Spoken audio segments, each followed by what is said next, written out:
चलो शुरू करते हैं हम। और आज का टॉपिक भी बहुत इंपॉर्टेंट है आपका। इंपॉर्टेंट भी है और मज़ेदार भी है, क्योंकि आप रिलेट करेंगे, आपकी डेली लाइफ से जुड़ा हुआ है। जितने लोग भी गांव में रहते हैं उनके लिए बहुत ज़्यादा रिलेटेबल है। लेकिन पढ़ना तो सभी को, शहर वालों को भी, क्योंकि एग्जाम में तो सबके आना है ना। और टॉपिक का नाम है आज आपका पंचायती राज। क्या है आपका? पंचायती राज। नाम आपने सबने सुन रखा होगा। पंचायत होती है आपके गांव की, है ना। पंचायती राज एक्चुअल में आपके अलग अलग स्तर पे होता है, वो मैं आगे बताऊंगा। अभी बताऊंगा तो कहानी खराब हो जाएगी, कि कहानी की स्टार्टिंग में क्लाइमैक्स नहीं बताते, ऐसा है ना। फिल्म आप जब देखते हैं तो क्लाइमैक्स क्लाइमैक्स में ही होना चाहिए। तो अभी मैं क्लाइमैक्स वाली चीजें स्टार्टिंग में नहीं बताऊंगा। बस इतना समझ लो, पंचायत ग्राम से स्टार्ट होती है, यानी कि गांव से स्टार्ट होती है, और कैसे कैसे काम करती है, इसके क्या क्या काम होते हैं, लोगों की इसमें क्या भागीदारिता है, लोकतंत्र में ये क्या किरदार निभाती है आपकी पंचायत, और गांव के विकास में या गांव की जितनी भी समस्याएं हैं उनको सुलझाने में, कानून में, सारी चीजों में पंचायत किस तरह से अपनी भूमिका निभाती है। क्या इसके रूल्स होते हैं, कौन लोग पंचायत के सदस्य बनेंगे, कौन लोग जो है उसमें निर्णय ले सकते हैं, क्या क्या और भी बहुत सारी चीजें हैं जो भी इससे रिलेटेड होंगी, आज की क्लास में उसको समझेंगे। और एक कहानी के रूप में समझेंगे। कोई फैक्चुअल क्लास नहीं है कि आपको एक एक लाइन में रट्टा मारना है, कुछ भी जरूरत नहीं पड़ेगी। बिल्कुल कहानी के रूप में इस क्लास को हम करने वाले हैं। एक कहानी पढ़ते जाएंगे और कहानी में ही आपके सारे सवालों के जवाब मिलते चले जाएंगे। इतना जबरदस्त चैप्टर है कि मजा आएगा। अब क्या है आपका पंचायती राज? इंट्रो दे देता हूं कि आपकी एक गांव होता है आपका। और गांव में क्या होता है आपका? गांव में एक पंचायत घर होता है। जहां पर पंचायत घर में क्या होता है आप सबको पता होगा। पंचायत घर में क्या होता है? सभी गांव के लोग इकट्ठे होते हैं, और क्या करते हैं वो गांव में इकट्ठे होके? जब वो गांव के लोग इकट्ठे होते हैं, गांव का प्रधान भी वहां होता है, और जो भी सदस्य होते हैं कमेटी के वो भी, फिर वो किसी भी मुद्दे पे चर्चा करते हैं। जैसे गांव में बिजली क्यों नहीं आ रही है, उस पर चर्चा करेंगे। अगर पानी की कमी है, उस पर चर्चा करेंगे। अगर सड़कें खराब हैं, उस पर चर्चा करेंगे। तो गांव की सड़क, गांव की प्रगति के लिए, समस्या को सॉल्व करने के लिए, उन्नति के लिए क्या करते हैं? चर्चा करते हैं पंचायत घर में। तो जहां पे सब लोग इकट्ठा होते हैं उसको हम कहते हैं ग्राम सभा। क्या कहते हैं उसको? ग्राम सभा। यानी कि सारे गांव के लोग इकट्ठे होते हैं सरपंच के साथ में। सरपंच ही ग्राम प्रधान होता है आपका। जो प्रधान, जिसको हम आम भाषा में कहते हैं, वही सरपंच है आपका। तो इसको क्या कहते हैं? ग्राम सभा कहते हैं। ठीक है। चलिए अब आगे देखते हैं। लोग जब अपना प्रतिनिधि चुनते हैं, प्रतिनिधि होता है आपका नेता, चाहे वो किसी भी लेवल का हो। आपका गांव का जो प्रधान है वो आपका प्रतिनिधि है ना। आप अपना प्रतिनिधि चुन लेते हैं, तो उसके बाद क्या होता है? ग्रामीण क्षेत्रों में चुने गए प्रतिनिधियों द्वारा निर्णय कैसे लिया जाते हैं, यहाँ हम ग्राम सभा को देखेंगे। मैंने अभी बताया आपको, ग्राम सभा को देखेंगे, जिसमें लोग प्रत्यक्ष रूप से भाग लेते हैं और अपने प्रतिनिधियों से जवाब मांगते हैं, क्योंकि इसमें लोग डायरेक्टली इन्वॉल्व हैं। अगर आप देखेंगे तो गांव का जो प्रधान है उसके सामने बैठ के उससे बातचीत करता है कि भाई क्या करना है। गांव का प्रधान उन्हीं से पूछता है, गांव के लोगों से, बताओ क्या समस्या है आपकी। फिर मैं उसके ऊपर निर्णय लूंगा, या जो भी आगे कर सकते हैं, क्या सोल्यूशन निकलेगा। सोल्यूशन भी डायरेक्टली खुद प्रधान नहीं निकालता, उन्हीं से चर्चा करता है कि भाई बताओ आपकी क्या राय है, आपकी क्या राय है भाई। हाँ जी, खुर्शीद जी आपकी क्या राय है, हाँ जी सुनील जी आपकी क्या राय है ना। सबसे पूछ करके तब निर्णय लिया जाता है। आज का दिन बड़ा ही खास है। ये एक कहानी अब यहाँ से स्टार्ट होती है, एक गांव की। गांव का नाम है हरदास। हरदास एक गांव का नाम है, यहाँ पे लिखा है। ये इस गांव की एक कहानी है। आज का दिन बड़ा खास है। सभी लोग जल्दी जल्दी ग्राम सभा के लिए जा रहे हैं। क्या आपको पता है क्यों? क्योंकि पंचायत के चुनावों के बाद आज पहली बार ग्राम सभा की बैठक हो रही है। जैसे इलेक्शन होते हैं आपके गांव के प्रधान के, है ना, फिर प्रधान चुन लिया जाता है। उसके बाद में ग्राम सभा होती है भाई, पहली ग्राम सभा, जिसमें वो पूरी 5 साल की प्लानिंग करते हैं कि इस 5 सालों में हमें क्या क्या काम करने हैं अपने गाँव में। वो सारी प्लानिंग होती है। तो इसके लिए क्या होता है? पहली बार ग्राम सभा की बैठक होगी, यानी कि सभी लोग इकट्ठे होंगे और देखेंगे।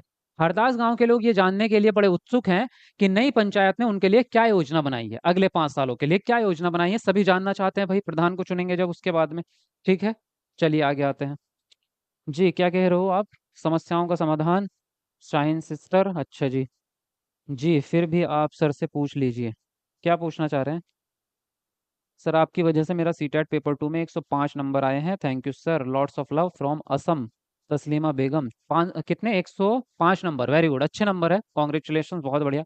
अच्छे नंबर आए हैं इस बार हमारे स्टूडेंट के, बहुत बढ़िया नंबर आए हैं। 100 से प्लस वाले कम से कम 20-30 हज़ार लोग 100 से प्लस वाले हैं सब।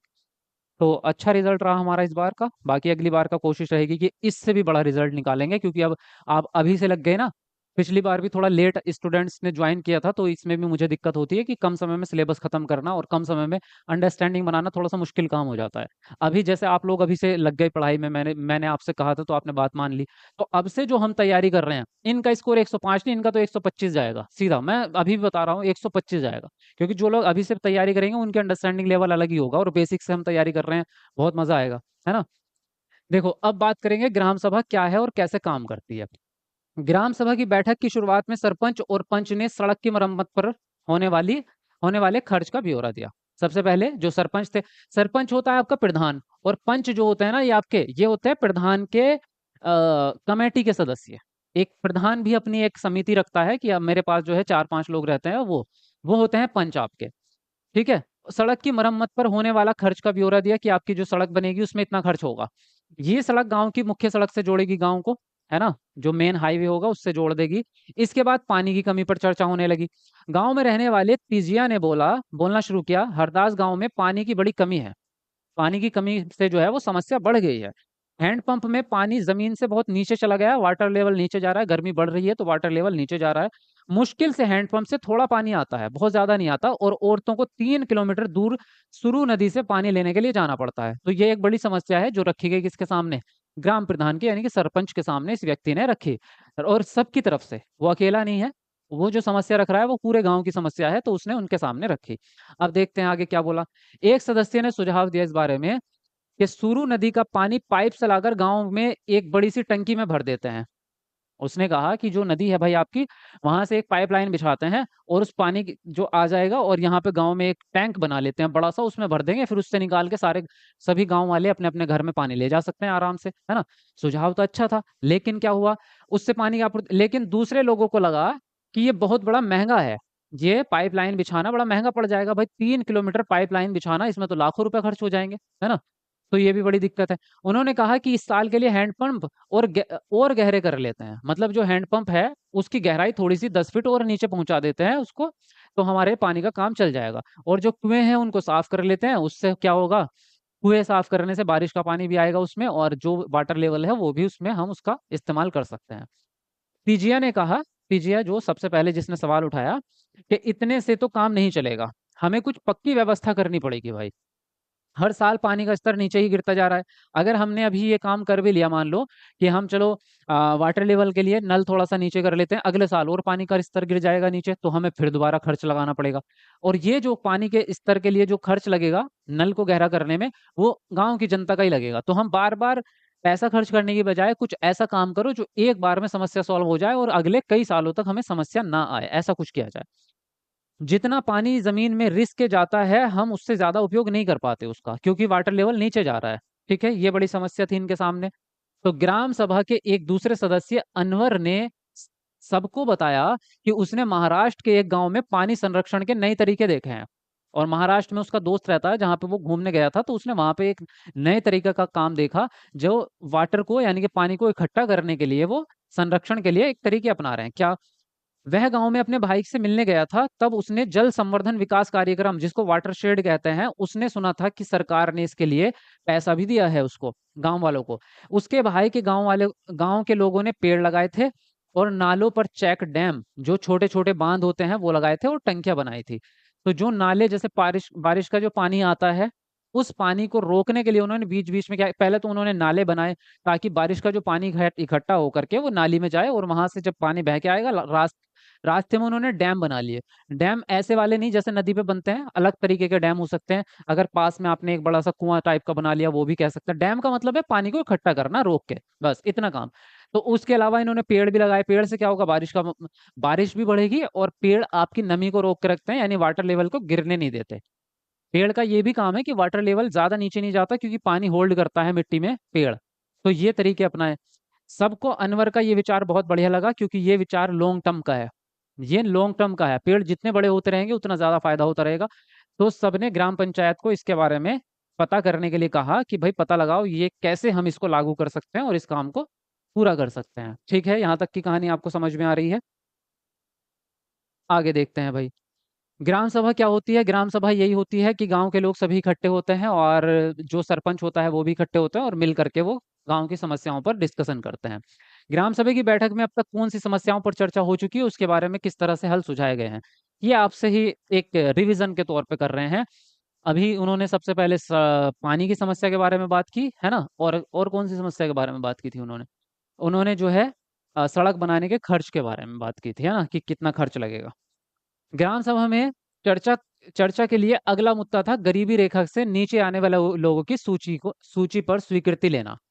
तो अगला मुद्दा ये था कि जो गरीब लोग हैं, मतलब जो गरीब से भी नीचे हैं, बहुत ज्यादा गरीब हैं, जिनके परिवार के लिए खाने पीने का साधन उपलब्ध नहीं हो पा रहा है, उनके लिए सरकार क्या करेगी, यानी कि उनके लिए ये ग्राम पंचायत क्या करेगी। जैसे ही सूची में दर्ज नाम पढ़ने शुरू किए गए, मतलब जो प्रधान था उसने बनवाई होगी कोई भी एक सूची, है ना, उससे क्या हुआ कि फिर उसने कहा कि भाई ये नाम जितने भी इकट्ठे किए हैं ये सभी गांव वालों को पढ़ के सुनाओ, सभी को पता होना चाहिए, क्योंकि यही लोकतंत्र का मतलब ही यही है कि सभी इंक्लूड होने चाहिए उसमें। जैसे ही उन्होंने नाम पढ़ने शुरू किए, लोगों के बीच में खुसुर-फुसुर होने शुरू हो गई। नटवर ने हाल ही में तो एक रंगीन टेलीविज़न खरीदा है और उसके बेटे ने एक नई मोटरसाइकिल भी भेजी है। वह गरीबी रेखा के नीचे कैसे हो सकता है? सूरजमल ने अपने पास बैठे आदमी से धीरे से बोला। अब देखो ये चीज़ें एकदम रियलिटी बेस्ड हैं। ये ऐसा जो है गाँव में आपने बिल्कुल रियल में सुना होगा। कभी आप गए हैं इस तरह की पंचायत में?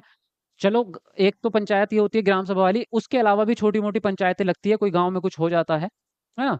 मान लीजिए किसी का एक्सीडेंट हो गया या किसी के घर में चोरी हो गई, तो भी आपके क्या होता है वहाँ पे, एक पंचायत टाइप की हो जाती है, गाँव के मोहल्ले के लोग इकट्ठे होके फिर उसका सॉल्यूशन ढूँढते हैं। तो आपस में औरतें, आदमी सब बातें करने लगते हैं। अरे! इसके घर में चोरी हो गई, इतना सोना बता रहे हैं, 10 किलो सोना था इसके घर में। अरे! आया कहाँ से इसके घर में? इसके तो लौंडे भी कुछ नहीं करते, तो बेरोज़गार नल्ले घूमते हैं। इसके घर में पक्का इसके घर में ना किसी बाबा दादा के दबा हुआ घड़ा निकला होगा, उसमें से जो है सोना। तो इस तरह की चीजें आपने रियलिटी में सुनी होगी, मैंने खुद देखी है, ये चीजें होती हैं गांव में। वही सेम चीज अब यहाँ पे भी वही चीज हो रही है। देखो जैसे ही उन्होंने नाम लिया किसका, नटवर का, कि नटवर जो है गरीबी रेखा से नीचे के अंदर इस वाली सूची में वही इसका नाम आया है ना। तो उसमें क्या उसने कहा कि यार इसके इन्होंने अभी तो इन्होंने एक नई बाइक खरीदी है, अभी तो इन्होंने एक कार खरीदी है, टेलीविजन भी है इनके घर में तो यार इतना बढ़िया-बढ़िया खाना बनते हैं, ये गरीब कैसे हो सकता है? इस तरह की बातें क्या हैं कि इस तरह की बातें वहाँ पे चलनी स्टार्ट हो गई, जो कि रियलिटी है। सरोज ने सुखी सुखी बाई से कहा, बिरजू का नाम इस सूची में कैसे आ गया? अब बिरजू दूसरा नाम उन्होंने बोला बिरजू, तो कह रहा है बिरजू का नाम इसमें कैसे आ गया? उसके पास तो इतनी ज़मीन है, वो तो इतनी सारी ज़मीन है, वो गरीब कैसे हो सकता है? इस सूची में तो सिर्फ़ गरीब लोग होने चाहिए। ओम प्रकाश एक मज़दूर है, इस उसके पास बिल्कुल ज़मीन नहीं है, वह मुश्किल से अपना गुज़ारा चला पाता है, पर उसका नाम इस सूची में है नहीं। ऐसा होता है रियल में कि जो गरीब लोग हैं, उन्हें फ़ायदा मिलता नहीं है और जो ठीक-ठाक अमीर लोग हैं, वो ज़्यादा फ़ायदा उठा लेते हैं। जैसे अभी राशन वाली योजना है कि सभी गरीब लोगों को जो है राशन मिलता है, वो जितना भी मिलता होगा 5 किलो, 10 किलो जो भी मिलता होगा, उससे क्या होता है कि जो अमीर लोग हैं ठीक-ठाक, वो क्या करते हैं अपने अपने नाम से भी एक वो बनवा दिया उन्होंने कोई भी कार्ड या वगैरह, जो दूसरा अपनी बीवी का भी लिखवा दिया, अपने बच्चे का भी लड़के का लिखवा दिया, दादा जो मर गए ना उनके दादा-वादा, उनका भी नाम चला रखा है आज तक, उनके नाम पे भी राशन ले रहे हैं। और राशन ले लेके क्या करते हैं वो उसको अपनी भैंस को खिला रहे हैं, है ना?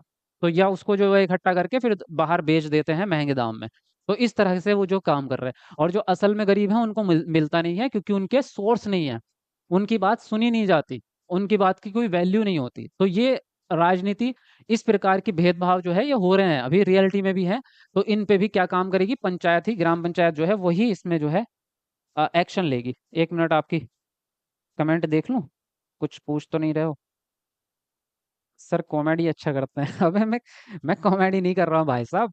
मैं सिर्फ़ आपको कॉन्सेप्ट समझाने की कोशिश कर रहा हूँ। अच्छा ठीक है चलो कॉमेडी करता हूँ। मैं आप लोगों के लिए करता हूँ ताकि आपका मूड अच्छा रहे, है ना? गुड इवनिंग टीचर जी। जी। पहले पूछ तो लीजिए कन्फर्म सर से कि मैं तो न्यू हूँ लेकिन मैं कन्फर्म हूँ शाहीन का। क्या पूछना चाह रहे हो शाहीन जी आप?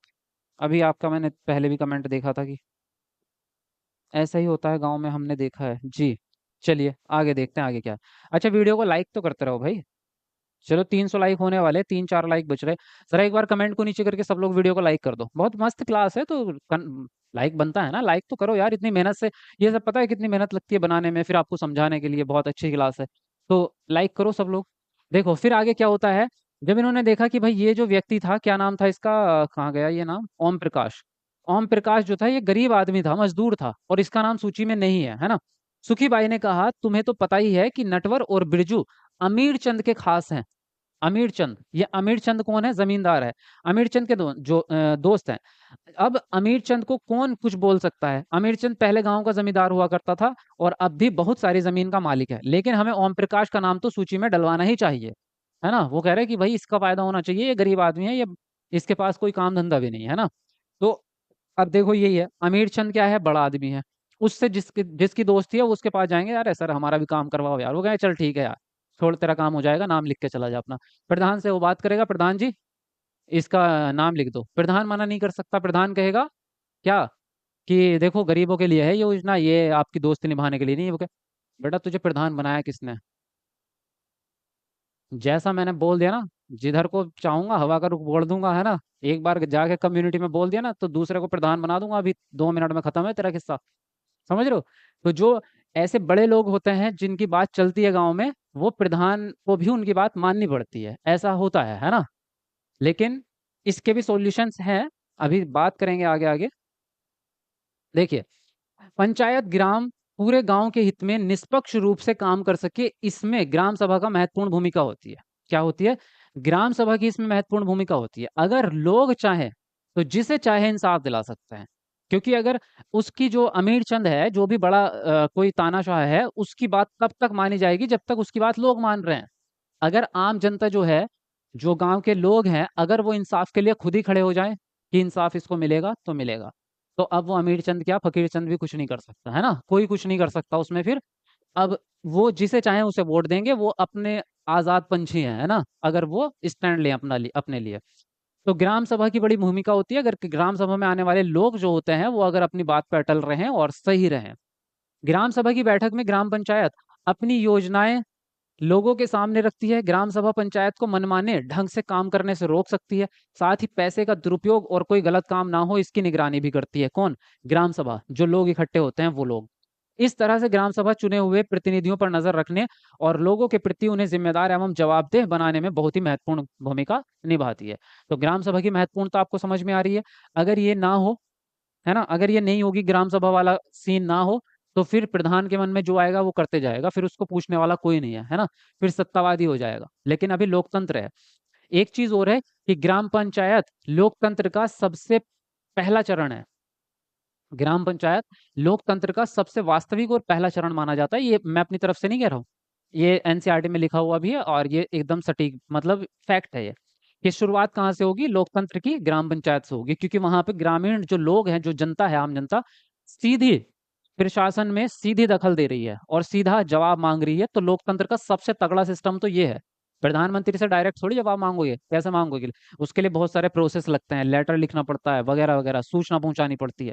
लेकिन प्रधान के तो घर जाके बैठ जाते हैं लोग, प्रधान जी बाहर निकल, हमारे लोंडे का एक्सीडेंट कैसे हो गया, उसको सजा मिलनी चाहिए। नहीं बाहर निकला, प्रधान जी घर में आए क्या? है ना? तो प्रधान जी को तो धर लेते हैं गांव के लोग। तो फिर क्या है कि सरपंच ने देखा कि लोगों के बीच जो ये खुसर फुसर चल रही थी, उन्होंने पूछा कि अगर किसी को कुछ कहना है तो कहे भाई। सरोज ने सूरजमल को, ये सूरजमल ने शुरुआत की थी, किसी ने तो कहा था कि भाई ये चल रहा है, वो अमीर कैसे, मतलब वो उसके तो घर में बाइक है वगैरह वगैरह है, वो गरीब कैसे है? तो जब सरोज ने सूरजमल को उकसाने की कोशिश की कि वह नटवर और बिरजू के बारे में पूछे, तो लेकिन सूरजमल चुपचाप रहा, बैठा रहा, उसने कुछ नहीं बोला। अमीरचंद ग्राम सभा में बैठा सब पर निगाह रखे हुए था कि कुछ बोले ना कोई, है ना? सरोज ने उठकर कहा कि ओम प्रकाश का नाम इस सूची में होना चाहिए। दूसरे लोगों ने भी फिर माना कि ओम प्रकाश का परिवार बहुत गरीब है। सरपंच ने पूछा कि उसका नाम सूची में क्यों नहीं है भाई? जिन्होंने सूची बनाई है, जिन लोगों ने, उनसे पूछा। उन्होंने क्या जवाब दिया?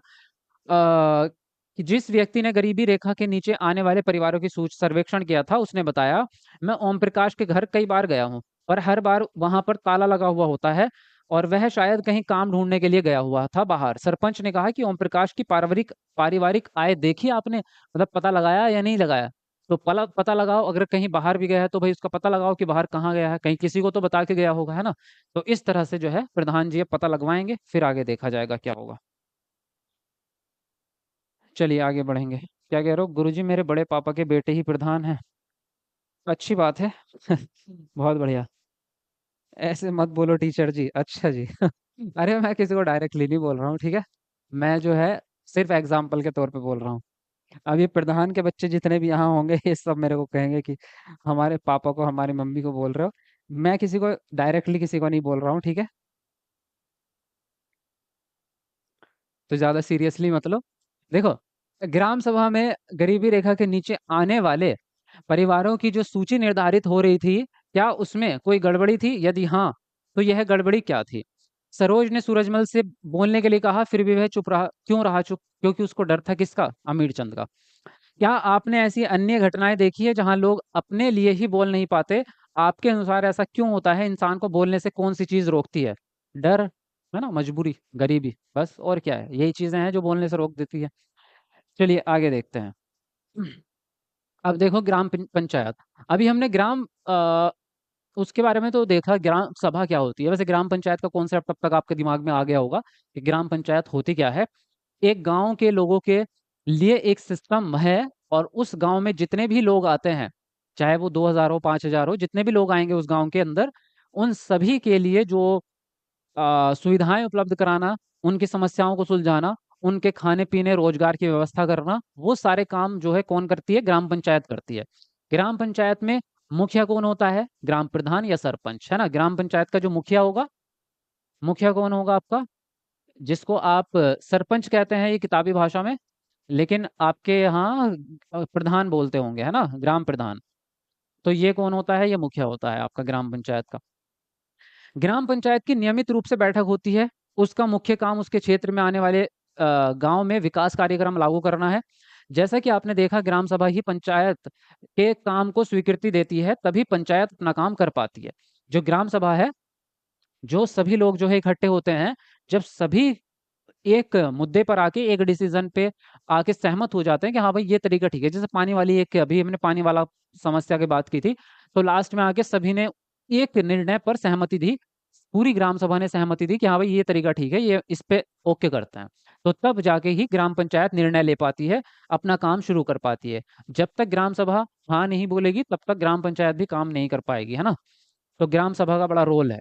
महाराष्ट्र के दो पंच, जिन्हें 2005 में अपनी पंचायत में उल्लेखनीय काम करने पर निर्मल ग्राम पुरस्कार से सम्मानित किया गया था। एक पुरस्कार होता है, ये मिला होगा, ये एक फैक्ट है, बस ऐसे ही याद रखने के लिए, आपके एनसीईआरटी में था ये। चलिए आगे देखते हैं। एक बार मैं आपकी कमेंट देख लूँ, कुछ कह रहे हो क्या?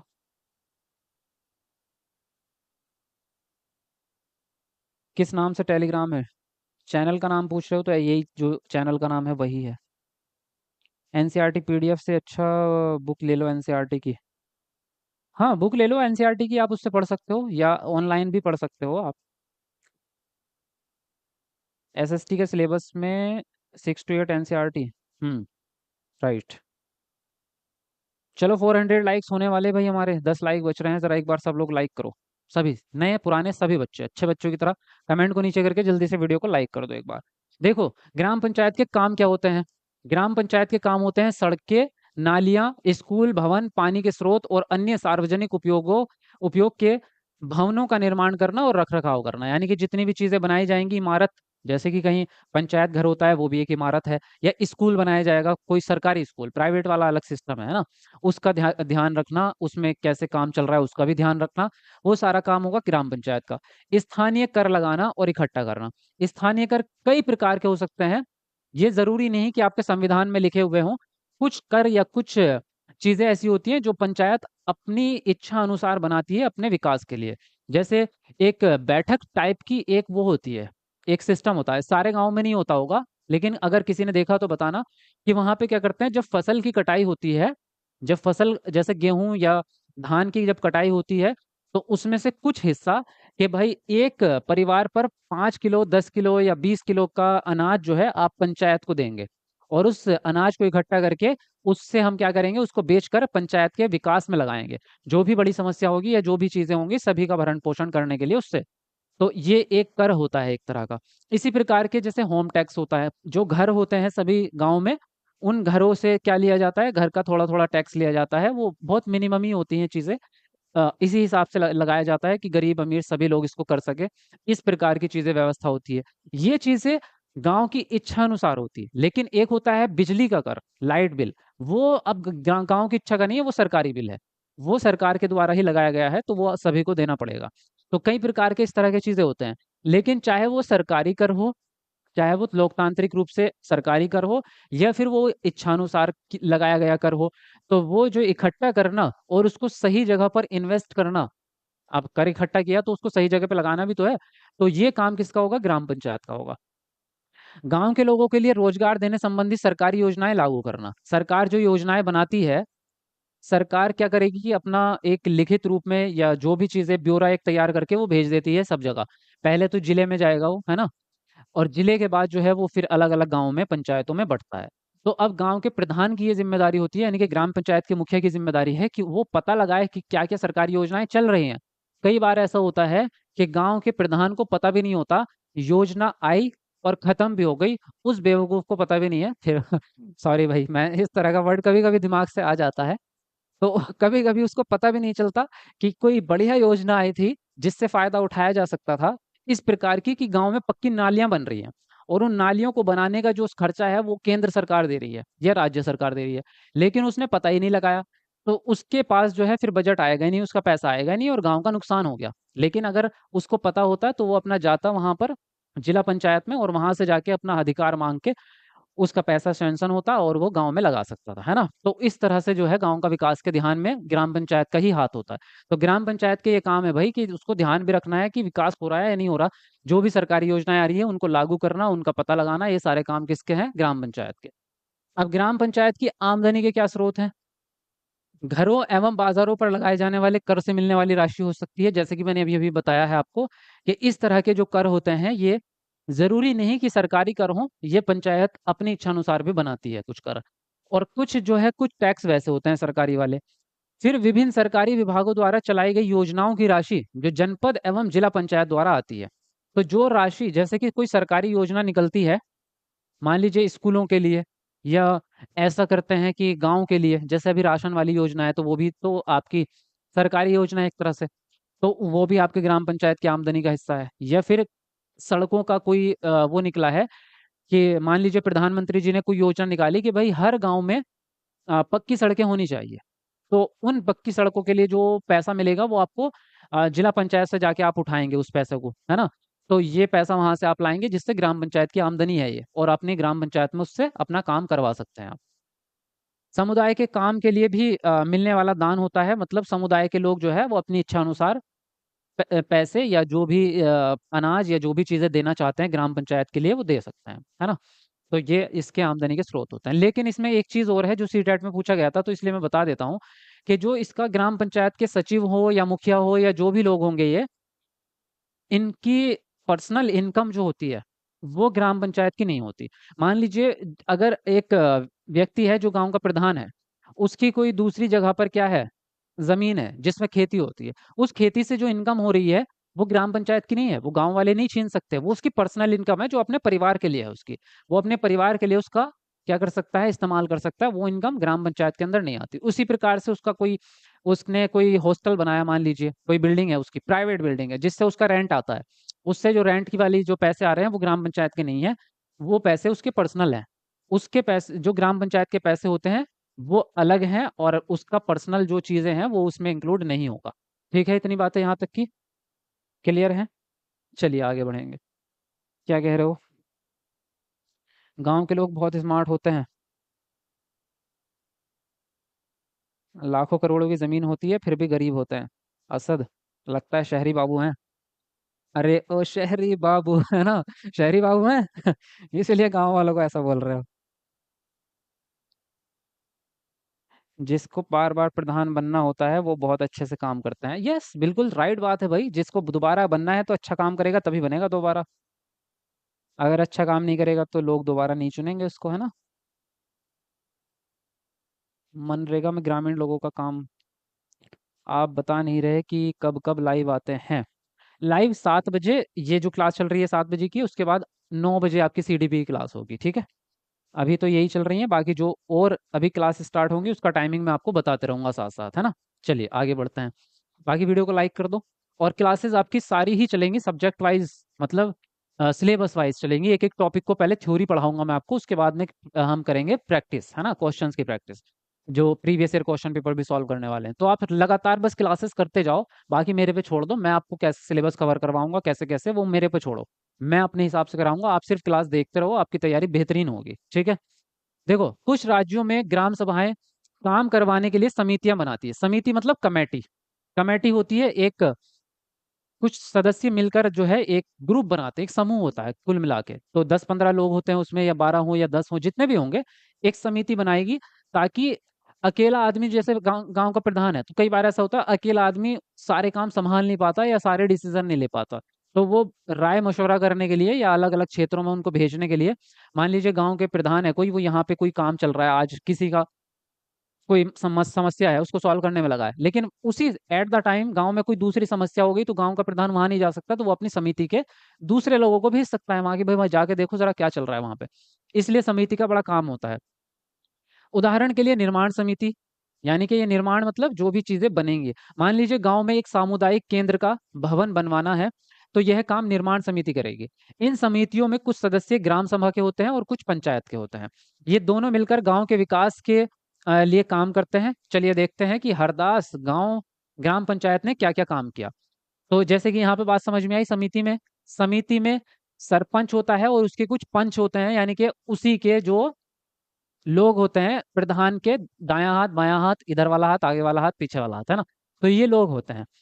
2-4 इनमें से लिए जाएंगे और 2-3 लिए जाएंगे गांव के आम आदमी, ग्राम सभा के लोग, कुछ आम आदमी। क्योंकि जो प्रधान के लोग हैं वो तो प्रधान के हिसाब से काम चलाएंगे, तो गांव के लोग इसलिए लिए जाते हैं कि वो जो काम कर रहे हैं उस पर नजर रखे कि गांव के फायदे के लिए हो रहा है या नहीं हो रहा है ना, तो इसलिए मिलजुल के काम करेंगे।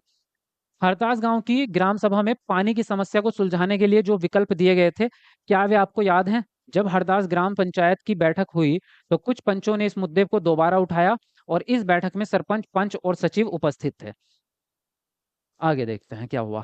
पंचायत के सदस्यों ने पहले एक कुआं करने और 2 हैंडपंपों को गहरा करने के विकल्प पर सोच विचार किया, ताकि गांव को पानी के बिना ना रहना पड़े। सरपंच ने सुझाव दिया कि चूंकि पंचायत के पास हैंडपंप की देखरेख की के मद में कुछ पैदा, मतलब उस के लिए कुछ पैसा है, पानी के लिए उसके पास कुछ बजट है, बजट कह सकते हैं, तो उन्हीं पैसों को हम इस काम में लगा सकते हैं।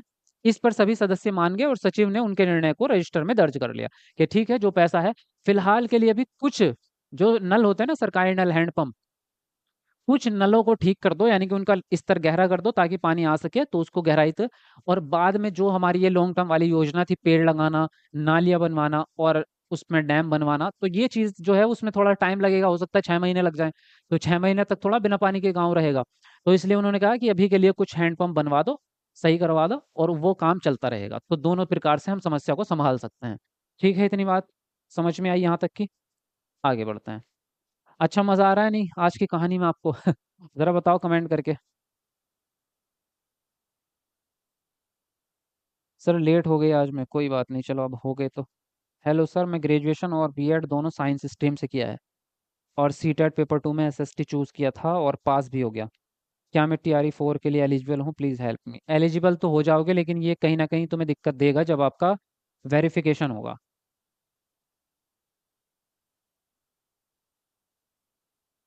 तो आप अभी फिलहाल के लिए ये काम करो कि दोबारा से अपना सीटेट भर दो, साइंस से ही आपको करना चाहिए था, ये बात आप पहले ध्यान रखनी चाहिए थी।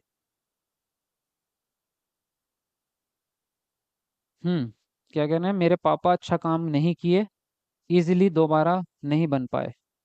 अच्छा काम नहीं किया। रूप रूप कांति कुमारी, इतनी सच्चाई। इतनी सच्चाई आज तक नहीं देखा भाई ऐसा आदमी मैंने। इतनी सच्चाई कौन बोलता है? ऑलवेज नाइस क्लास टीचर जी, मन्नत, थैंक यू वेरी मच। बहुत मजा आ रहा है। चलो कोई बात नहीं, आगे देखते हैं। उसके बाद सभी सदस्य मिलकर समस्या के स्थायी हल पर विचार करने लगे। स्थायी वाला वही जो पेड़ लगाने वाली बात चल रही थी अभी। उनको पता था कि अगली बैठक में ग्राम सभा के सदस्य फिर से प्रश्न पूछेंगे। कुछ पंचों ने शंका जाहिर करते हुए पूछा कि जल संरक्षण से पानी के स्तर में कोई विशेष फर्क पड़ा। इस पर बहुत चर्चा हुई। अंत में यह निर्णय हुआ कि ग्राम पंचायत खंड विकास अधिकारी से बात करके इस योजना पर अधिक जानकारी इकट्ठी करेगी। खंड विकास अधिकारी जो होता है, ये आपका ब्लॉक प्रमुख होता है, इसके बारे में अभी आगे आएगा। जब मैं स्तर की बात कर रहा था ना मैं कि पंचायती राज के कुछ स्तर होते हैं, स्टेप्स होते हैं, तो मैंने कहा था आपसे कि क्लाइमैक्स क्लाइमैक्स में ही देखने में मजा आता है, मूवी के स्टार्टिंग में क्लाइमैक्स नहीं दिखाया जाता। तो खंड विकास अधिकारी है, और भी बहुत सारी चीजें हैं, वो आगे पढ़ेंगे, ठीक है। तो इजिली इतना जान लो कि पहले ग्राम पंचायत होती है, और ग्राम पंचायत से एक स्टेप ऊपर जाओगे तो खंड होता है, विकास। तो उस जिसको मंडल भी कह सकते हो, तो खंड विकास अधिकारी वहां पे होता है, तो उससे क्या करते हैं, कांटेक्ट करते हैं। आगे पढ़ेंगे डिटेल में। हरदास ग्राम पंचायत में क्या क्या निर्णय लिए गए, ये एक रिवीजन के तौर पे आपसे पूछ रहा है बस, और कुछ नहीं। क्या आपको लगता है कि ये निर्णय लेने जरूरी थे? ऊपर दिए गए विवरण में एक प्रश्न बनाइए और अगली ग्राम सभा की बैठक में लोक पंचायत में पूछ सकते हैं। अब बताओ, कौन सा प्रश्न ऐसा है जो आप, अगर इस ग्राम सभा के सदस्य आप भी होते, तो आप क्या प्रश्न पूछना चाहते अपने ग्राम सभा में बैठ करके, बताओ। चलिए आगे देखते हैं। देखो यहाँ आते हैं आपके पंचायत के तीन स्तर, पंचायती राज जिसको कहते हैं ना, पंचायती राज। तो इसके तीन स्तर हैं। सबसे पहला स्तर तो आपकी ग्राम पंचायत, सबसे पहला स्तर देखो। हरदास गांव की ग्राम सभा और पंचायत के बारे में पढ़ने के बाद आपको ये समझ आ गया होगा कि पंचायती राज व्यवस्था एक ऐसी प्रक्रिया है जिसके द्वारा लोग अपनी सरकार में भाग लेते हैं।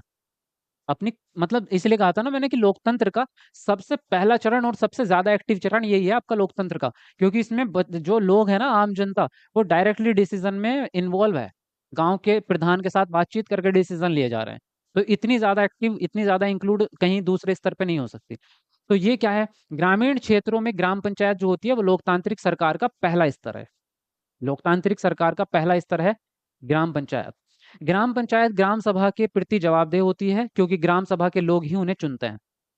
जो आम जनता है उन्होंने प्रधान को चुना है, इसलिए उससे जवाब मांग सकती है। पंचायती राज व्यवस्था के लोगों की भागीदारी दो और स्तरों पर होती है। ग्राम पंचायत के बाद दूसरा स्तर होता है विकास खंड। क्या होता है आपका? विकास खंड, जिसको बोलते हैं ब्लॉक। क्या बोलते हैं? ब्लॉक बोलते हैं इसको। और इसे जनपद पंचायत या पंचायत समिति भी कह सकते हैं इसको। इस पंचायत समिति में कई ग्राम पंचायतें आती हैं आपकी, ठीक। पहले एक पंचायत, मान लीजिए आपकी यहाँ पर जो है, आपकी एक पंचायत है ये, है ना। अब यहाँ पर अगर आप बात करेंगे, एक पंचायत यहाँ है, एक यहाँ है, एक यहाँ, एक यहाँ। तो इन सब को इकट्ठा करके, इन सब का बागडोर अगर किसी एक को दे दिया जाए कि भाई ये पंचायतों में तो काम चल ही रहा है, लेकिन ये अलग अलग जो पंचायतें हैं इन सभी में ठीक ठाक काम हो रहा है, ये सब में नहीं हो रहा। हो सकता है इन दो में तो ठीक हो रहा हो, इस वाली में अच्छा काम नहीं हो रहा हो। तो कौन ध्यान रखेगा इसका? ये आदमी जो यहाँ बैठा है, कहाँ, विकास खंड पे। और इसका नाम होता है विकास खंड अधिकारी। क्या कहते हैं इसको? इसका जो अध्यक्ष होता है ना, वो होता है विकास खंड अधिकारी।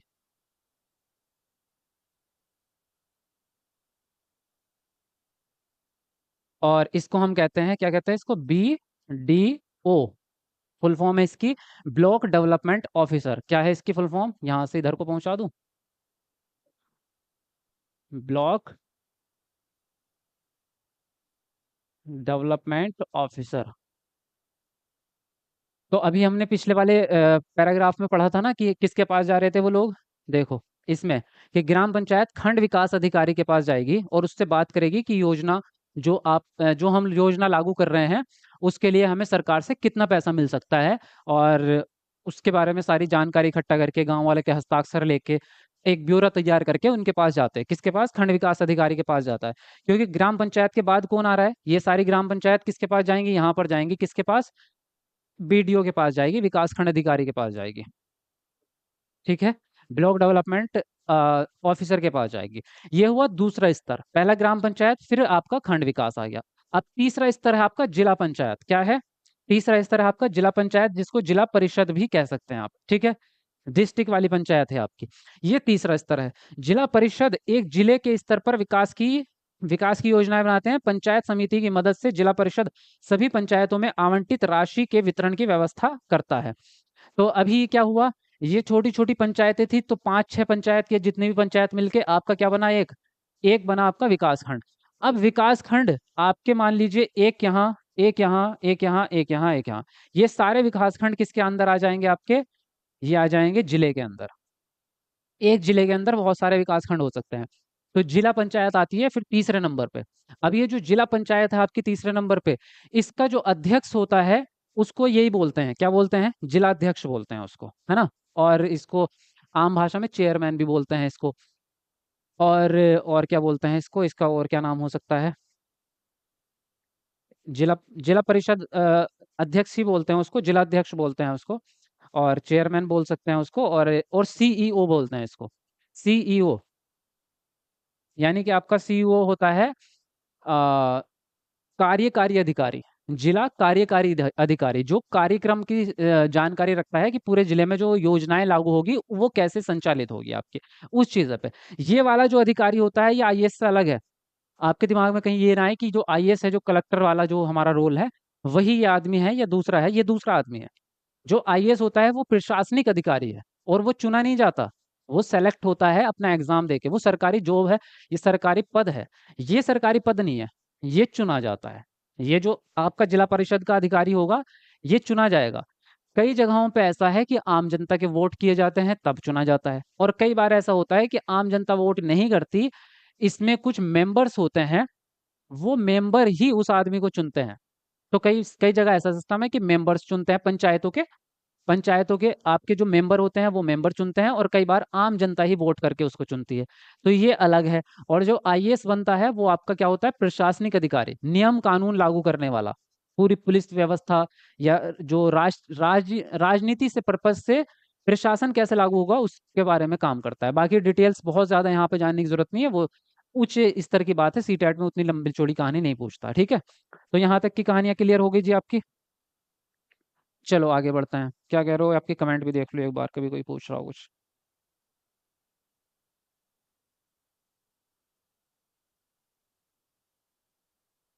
हम्म।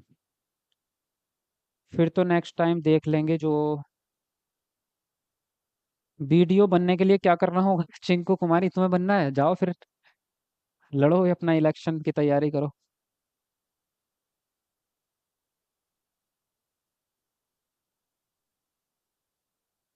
ठीक है।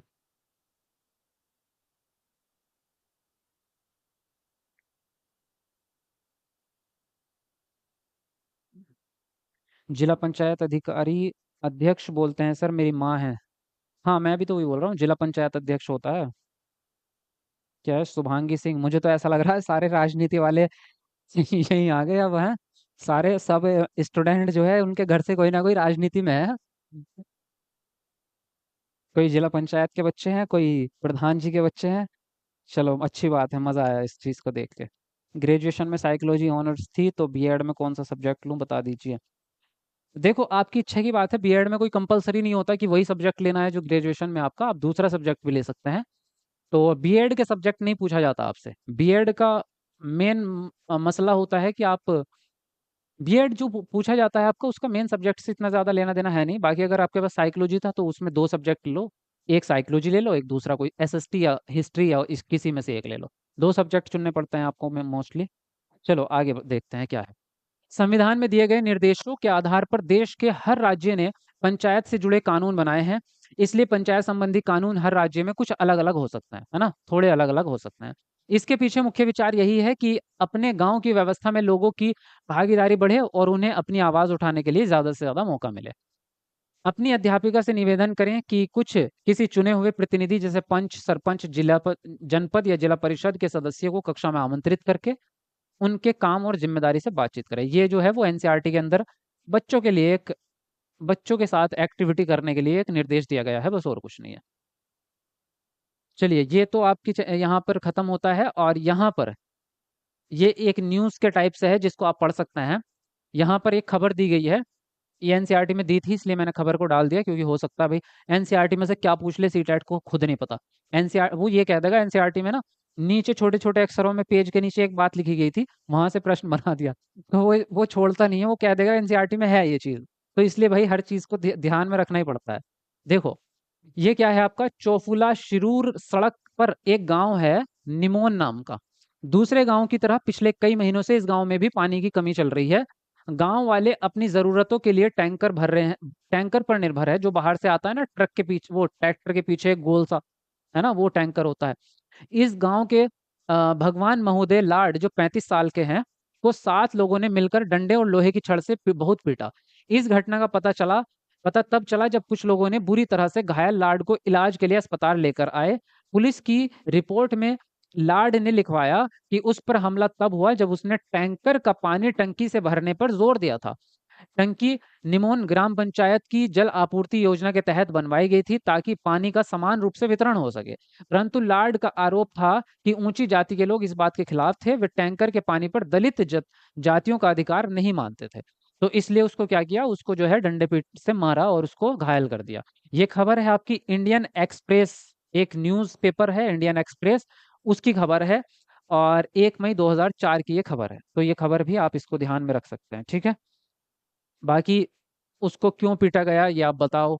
क्या ये भेदभाव का मामला था, और था तो क्यों था। जल संरक्षण और उसके फायदे के विषय में जानकारी इकट्ठी करो आप लोग, कि जल संरक्षण कैसे किया जा सकता है। ठीक है, तो आज का चैप्टर यहीं पे फिनिश होता है।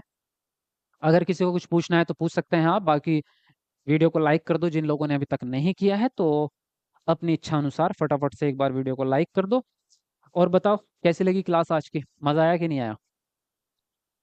मज़ा आया क्लास में, बताओ कमेंट करके। और जो भी नए स्टूडेंट है भाई, वो चैनल को सब्सक्राइब जरूर कर लेना, और क्लासेस मिलती रहें ताकि आपको और आपकी तैयारी बेहतरीन हो सके।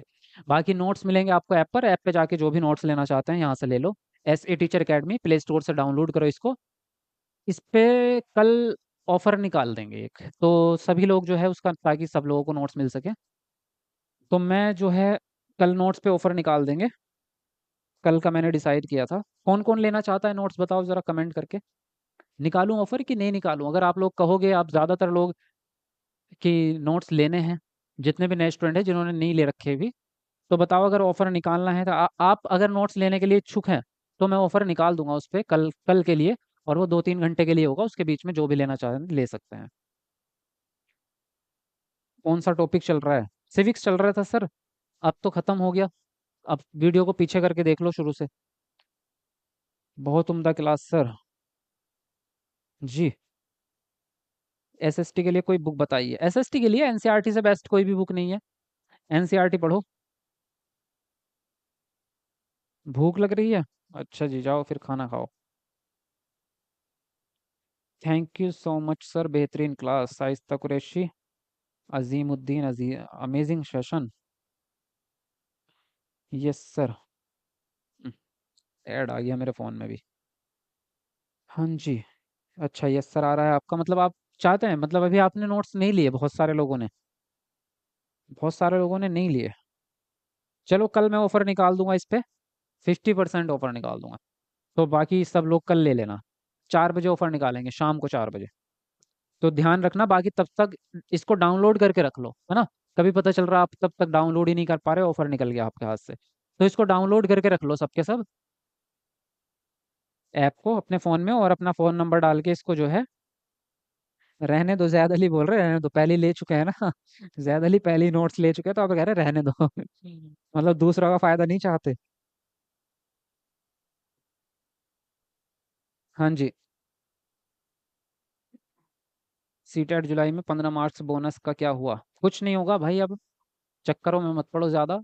जो होगा नहीं होगा उसको मत सोचो, अब अगले सीटेट की तैयारी करो। क्योंकि अगर कुछ होगा भी तो उसमें इतना समय लग जाएगा कि अगला साल आ जाएगा। Yes sir I will buy. निकालिए सर।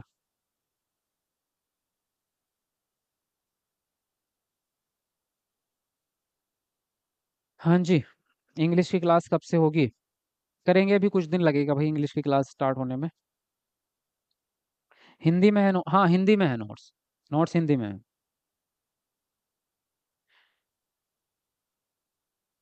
मैंने आपको मैसेज किया था, अपना आंसर नहीं दिया। पूछ लो, मैंने मैसेज देखा ही नहीं होगा तो अभी पूछ लो कमेंट करके क्या पूछना था।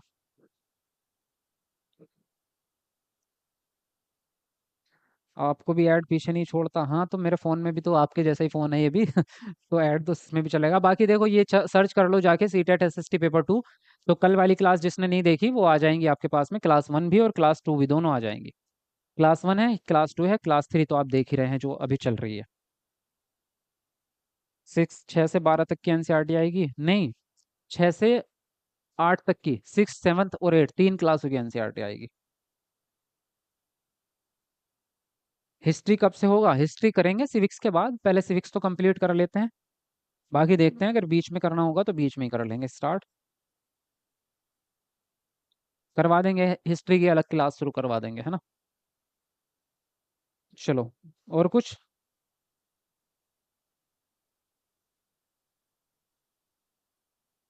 89 मार्क्स से सीटेट में, ओबीसी से हूँ, मुझे फिर से एग्जाम देना चाहिए? बिल्कुल देना चाहिए, क्योंकि आपका अदर स्टेट में नहीं चलेगा, केवीएस में भी नहीं चलेगा आपका सीटेट।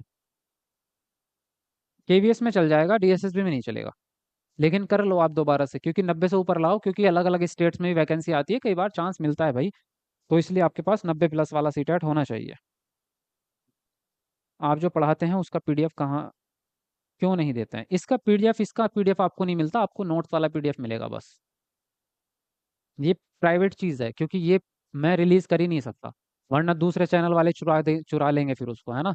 तो कुछ चीज़ें तो मुझे अपनी रखनी पड़ेंगी ना। वैसी चोरी करते रहते हैं मेरी चीज़ों का लोग।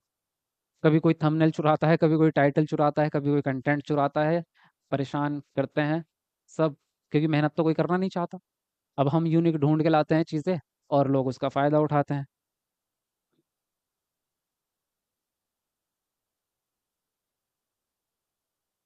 हाँ जी। ये तो फ़ोन भी इतना भारी है, इसे हाथ में पकड़े पकड़े आदमी थक जाए। आईफोन भारी होते हैं, और मेरा वाला ज़्यादा भारी है। हाँ, अब बताओ। Yes sir, I will by, how much will be?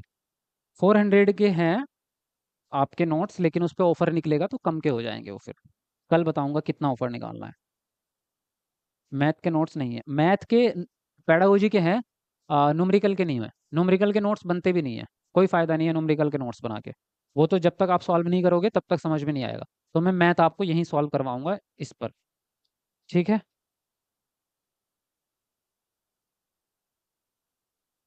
कहीं आप ही ना चोरी हो जाए, अनु कुमारी, मुझे मुझे कौन चोरी करेगा, हाँ। मुझे चोरी करने का दम है किसी में?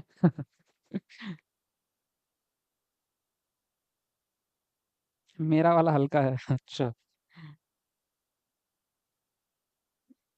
क्या कह रहे हो? मैं तो सब्जी बेचता हूँ, और आपसे पढ़ लिया दुकान पर से ही।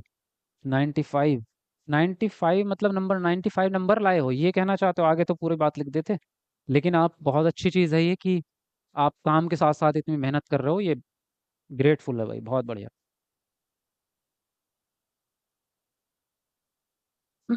और कुछ कहना है किसी को? पूछना है कुछ?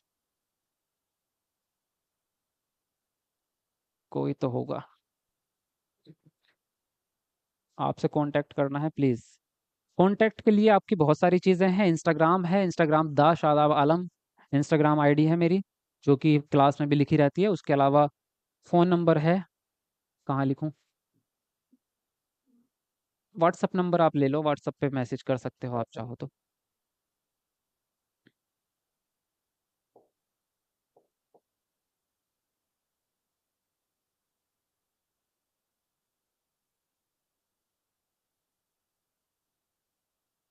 ये ओनली व्हाट्सअप ही होगा, कॉल तो होगी भी नहीं इस पे, तो करने की कोशिश भी मत करना। 9 बजे फिर मिलते हैं जी, 9 बजे मिलेंगे, 9 बजे आपकी क्लास है सीडीपी की।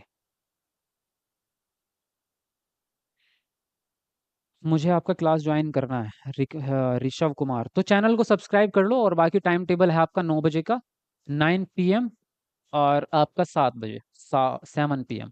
तो ज्वाइन आप कर सकते हैं बिल्कुल, चैनल पे सर्च करके, यूट्यूब पे सर्च करके, C TET by Shadab Alam search करके, या चैनल का नाम सर्च करके आप आ सकते हैं, क्लास मिल जाएगी आपको। क्रेन से उठाती हो फोन? छोटी छोटी बातों को कितना बड़ा बड़ा कर देते हैं। आप सर बहुत ज़बरदस्त लगते हैं, हसीन हुसैन भाई, ज़बरदस्त लगते हैं दिखने में। चलिए, बहुत बहुत शुक्रिया आपका। हम डीएलएड किए हैं, कौन सा नोट्स लें?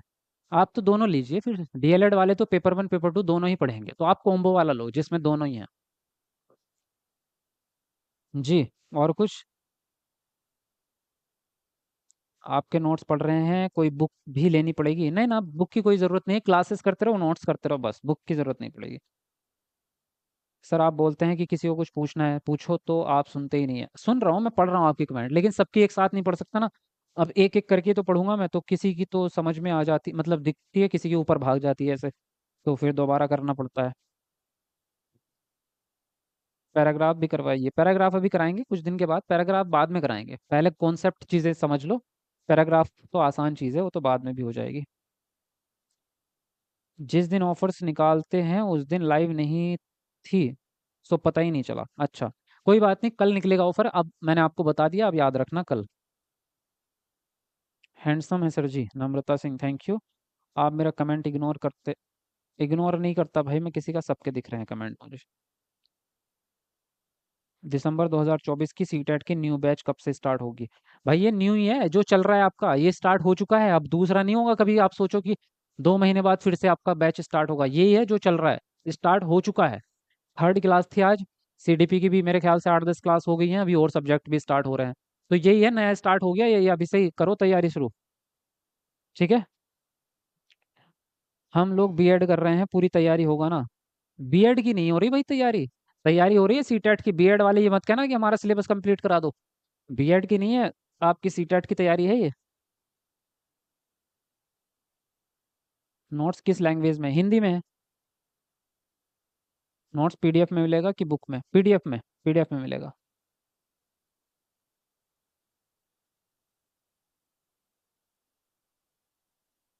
लास्ट बार पूछ लूं या रहने दूं? किससे क्या पूछना है?